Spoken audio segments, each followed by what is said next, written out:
अस्सलामुअलैकुम नाजरीन, तारीख की दुनिया में खुश आमदेद। मुझे डॉक्टर अली कहते हैं और आज की वीडियो में हम आपको बताएंगे कि कैसे पाकिस्तान के एरोनॉटिकल इंजीनियर्स ने JF-17 थंडर ब्लॉक 3 के अंदर एक ऐसी तब्दीली की है कि जिसने अमेरिकी तैयारा साज कंपनी लॉकहेड मार्टिन की कमर तोड़ दी है। वो कौन सी चीजें इसमें इंस्टॉल की गई हैं, उनकी तमाम तफसीलात हम आपको आज की वीडियो में बताएंगे कि कैसे पाकिस्तान ने JF-17 थंडर ब्लॉक 3 के जरिए दुनिया में सबसे ज्यादा बिकने वाले तैयारे की वैल्यू गिरा दी है। वीडियो की तफसील में जाने से पहले हमारे चैनल को सब्सक्राइब कर लीजिए और बेल आइकन को जरूर दबा दीजिएगा ताकि हमारी आने वाली वीडियो सबसे पहले आप तक पहुंच सके। और वीडियो पसंद आए तो इसे लाइक और शेयर करने के साथ साथ कमेंट बॉक्स में पाक फौज जिंदाबाद का नारा कमेंट जरूर कीजिएगा। दोस्तों, आपको स्क्रीन पर एक तस्वीर नजर आ रही है। ये तस्वीर JF-17 थंडर ब्लॉक 3 की है। नाज़रीन, सिर्फ इस तस्वीर को देखकर कैसे कहा जा सकता है कि ये JF-17 थंडर ब्लॉक 3 का है। इसमें आपको इसके दो कलर नजर आ रहे हैं, जिसमें एक येलो और दूसरा ब्लू है। नाज़रीन, वैसे JF-17 थंडर का जो लीडिंग एज फ्लैप है उसका कलर ब्लू रखा गया है, इसलिए ये बात कंफर्म है कि ये JF-17 थंडर ब्लॉक 3 का विंग है। इस तस्वीर में देखा जा सकता है कि इस जहाज के विंग के नीचे एक डुअल इजेक्शन रैक लगाया गया है और इस डुअल इजेक्शन रैक के ऊपर दो एयर टू एयर मिसाइल्स हैं। ये मिसाइल PL-12 या फिर SD-10 हो सकते हैं, क्योंकि पाकिस्तान एयरफोर्स इसे अपने JF-17 थंडर जहाजों में इस्तेमाल करती है। नाज़रीन, ये तस्वीर बहुत बड़ी कहानी बयान कर रही है, जिसको आगे जाकर मैं एक्सप्लेन करूंगा। नाज़रीन, ये तस्वीर अमेरिकी तैयारा साज कंपनी लॉकहेड मार्टिन के F-16 यूनिट के लिए कोई अच्छी तस्वीर नहीं है। नाज़रीन, आपको पता है कि JF-17 थंडर और F-16 में क्या डिफरेंस है। JF-17 थंडर और F-16 में जो मेन फर्क है वो ये है कि दोनों का साइज और वेट डिफरेंट है। F-16 का साइज भी बड़ा है और F-16 का वेट भी ज्यादा है। F-16 ज्यादा वेपन्स कैरी कर सकता है, उसके नीचे लगे हुए हार्ड पॉइंट्स की तादाद ज्यादा है। JF-17 थंडर F-16 के मुकाबले में छोटा जहाज है, उसका वेट भी कम है, ये कम वेपन लेकर जा सकता है और उसके नीचे लगे हुए हार्ड पॉइंट्स की तादाद भी कम है। डेफिनेटली उसमें फ्यूल कैपेसिटी भी कम होगी। नाज़रीन, तैयारों के अंदर जो सबसे मेन और अहम चीज होती है वो उसके हार्ड पॉइंट्स होते हैं। जब एक जहाज आप हवा में किसी मिशन के लिए लेकर जाते हैं तो पायलट के लिए जो सबसे ज्यादा डिमांडिंग चीज होती है वो ये होती है कि उसके पास ज्यादा से ज्यादा वेपन्स हो, खास तौर पर जब वो एयर टू एयर मिशन के लिए जाता है। और पाकिस्तान जैसा मुल्क जो एग्रेसिव प्लान नहीं रखता, क्योंकि पाकिस्तान का मंसूबा ये नहीं कि उसने इंडिया या किसी दूसरे मुल्क के ऊपर स्ट्राइक करनी है। पाकिस्तान की ये बड़ी स्ट्रेट फॉरवर्ड पॉलिसी है कि हमने किसी मुल्क के खिलाफ एग्रेशन नहीं करना। हाँ, अगर हमारे ऊपर कोई हमला करने की जसारत करेगा तो उसे ऐसा दंदान शिकन जवाब देंगे जिसका मुजाहरा पाकिस्तानी एयरफोर्स ने 27 फरवरी 2019 को किया था। नाज़रीन, किसी भी मुल्क को एयर स्पेस की हिफाजत के लिए जो सबसे मेन चीज रिक्वायर्ड होती है वो होता है एयर डिफेंस। एयर डिफेंस के लिए हमारे पास सरफेस टू एयर मिसाइल का एक बड़ा जखीरा मौजूद है और दूसरा ADA पर आपके जहाज होते हैं। ADA का मतलब होता है एयर डिफेंस अलर्ट। हर एयर बेस पर ADA के लिए जहाज तैयार खड़े होते हैं और किसी भी एग्रेशन की सूरत में इन जहाजों को एयरबोर्न कर दिया जाता है। इन जहाजों पर एयर टू एयर मिसाइल्स लगे होते हैं और अगर टेंशन बढ़ जाती है तो ऐसी सूरत में पाकिस्तान का जो सबसे बेस्ट रिस्पांस है वो पाकिस्तान का F-16 है और F-16 के साथ MRM मिसाइल्स हैं। जैसे मैं आपको पहले बता चुका हूँ कि F-16 के हार्ड पॉइंट्स की तादाद ज्यादा है, यानी 9 है। अगर हम चिन पॉट को निकालें तो वो हार्ड पॉइंट्स जिनके ऊपर वेपन्स कैरी किए जा सकते हैं उनकी तादाद 9 है। 2 विंग टिप्स के ऊपर हैं, 3 विंग टिप्स के नीचे और एक सेंट्रल लाइन पर है। जबकि JF-17 थंडर के ऊपर सिर्फ 7 हार्ड पॉइंट्स है, 2 विंग टिप्स के ऊपर, 2 हार्ड पॉइंट्स विंग के नीचे और एक सेंट्रल लाइन के ऊपर। अभी आप चिन पॉइंट को साइड पे रखें, वहां पर आप वेपन्स कैरी नहीं कर सकते। तो यूं JF-17 थंडर F-16 से 2 हार्ड पॉइंट्स शॉर्ट है। अब अगर ये dual ejection racks JF-17 thunder के ऊपर लगा दिए जाएं तो इससे जो बड़ी तब्दीली आएगी वो ये होगी कि JF-17 थंडर और F-16 के हार्ड पॉइंट्स बराबर हो जाएंगे। तो इस पे सवाल उठाया जा सकता है कि JF-17 थंडर और F-16 की वेपन कैरिंग कैपेसिटी है वो सेम नहीं है। तो बिल्कुल वैलिड क्वेश्चन बनता है कि वेट की कैपेसिटी दोनों की सेम नहीं है। यानी JF-17 थंडर अगर 1000 kg के वेपन्स उठाने की सलाहियत रखता है तो एग्जाम्पल के तौर पे F-16 1500 kg का वेट उठाकर जा सकता है। वेट कैरिंग की कैपेसिटी दोनों जहाजों की मुख्तलिफ है।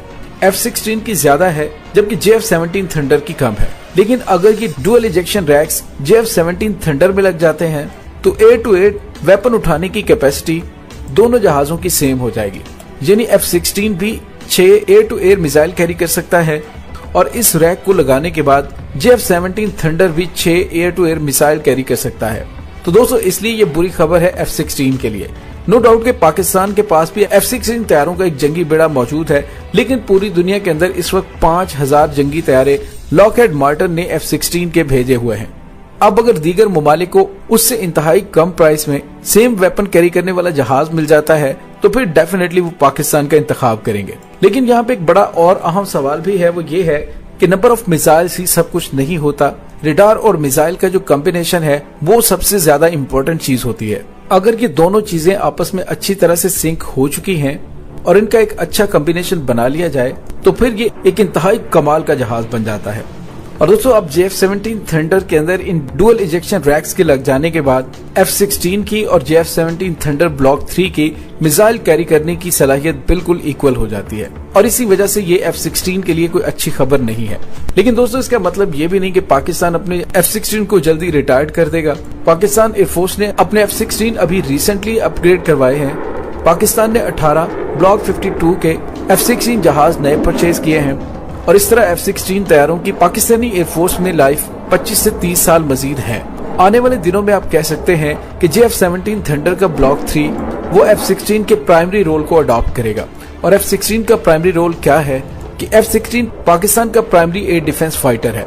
उसकी रीजन ये है उसका APG-68 रडार और MRM मिसाइल्स हैं। अगर पाकिस्तान अपने JF-17 थंडर ब्लॉक 3 के ऊपर ऐसा रडार PL-12 और PL-15 मिसाइल्स का अच्छा कॉम्बिनेशन बना लेता है और इन डुअल इजेक्शन रैक्स के ऊपर 2 एयर टू एयर मजीद मिसाइल लगा लेता है और 2 मिसाइल विंग टिप्स के ऊपर लगा लेता है तो आप कह सकते हैं कि JF-17 थंडर F-16 के हम पल्ला हो जाएगा। और ऐसा रडार होने की वजह से आप कह सकते हैं JF-17 थंडर F-16 से एक स्टेप आगे चला जाएगा, क्योंकि हमारे F-16 के अंदर ऐसा रडार नहीं है। हमारे F-16 के अंदर पुराने डॉपलर शिफ्ट रडार्स हैं। और दोस्तों यूं लग रहा है कि पाकिस्तान आने वाले दिनों में इन डुअल इजेक्शन रैक्स के ऊपर PL-15 मिसाइल्स इंस्टॉल करेगा, क्योंकि PL-15 मिसाइल गेम चेंजर होते जा रहे हैं। यहाँ तक कि अमेरिकन एयरफोर्स के अंदर PL-15 मिसाइल्स को लेकर काफी ज्यादा खौफ पाया जाता है। और नाज़रीन ये पाकिस्तान के लिए एक बहुत अच्छी खबर है कि ये dual ejection racks Pakistan air force के JF-17 थंडर ब्लॉक 3 में लगाए जा रहे हैं और इनका टेस्ट किया जा रहा है।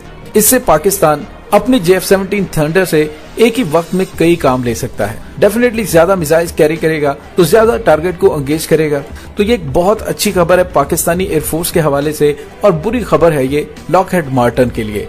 जिस तरह से पूरी दुनिया के अंदर पाकिस्तान के JF-17 थंडर की मांग बढ़ रही है, अगर इसके अंदर ऐसा रडार लग गया और ये डुअल इंजेक्टर रैक लग गए, उसमें 2 PL-15 मिसाइलों को इंस्टॉल कर दिया गया, उसका कामयाब तजर्बा हो गया और अच्छा कॉम्बिनेशन बन गया, तो ये F-16 की मार्केट को क्रैश कर देगा।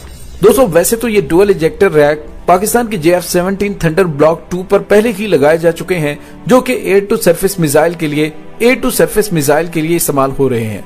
लेकिन अब एयर टू एयर मिसाइल के लिए डुअल इजेक्टर रैक पहली दफा देखने को मिल रहे हैं। इससे पहले सर्बिया को दिए गए तैयारों में भी डुअल इजेक्टर रैक लगाए गए थे।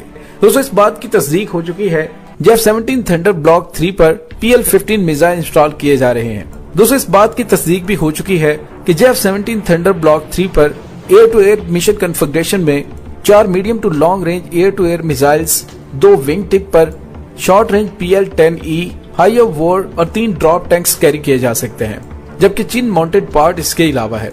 नाज़रीन ऐसा radar, helmet mounted display system, PL-10 और PL-15 air to air missile की तस्दीक के बाद डुअल इजेक्टर रैक के साथ वेपन पैकेज में इजाफा थंडर ब्लॉक 3 को सही मानों में एक लीथल, कॉस्ट इफेक्टिव और लो मेंटेनेंस 4.5 जनरेशन तैयारा बनाती है। यही वजह है कि थंडर ब्लॉक 3 के लॉन्च होने से पहले ही इसको एक्सपोर्ट ऑर्डर्स मिलना शुरू हो गए हैं और इंशाल्लाह आने वाले अरसे में पाकिस्तान को मजीद एक्सपोर्ट कस्टमर्स मुख्तलिफ ममालिक से मिलना शुरू हो जाएंगे, जो कि पाकिस्तान के लिए बहुत ही जबरदस्त बात है।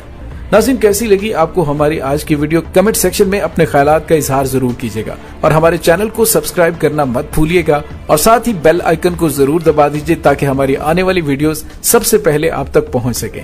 डॉक्टर अली को इजाजत दीजिए। पाक फौज जिंदाबाद, पाकिस्तान पाइंदाबाद, पाकिस्तान के गुमनाम हीरोज को सलाम, अल्लाह वारिस।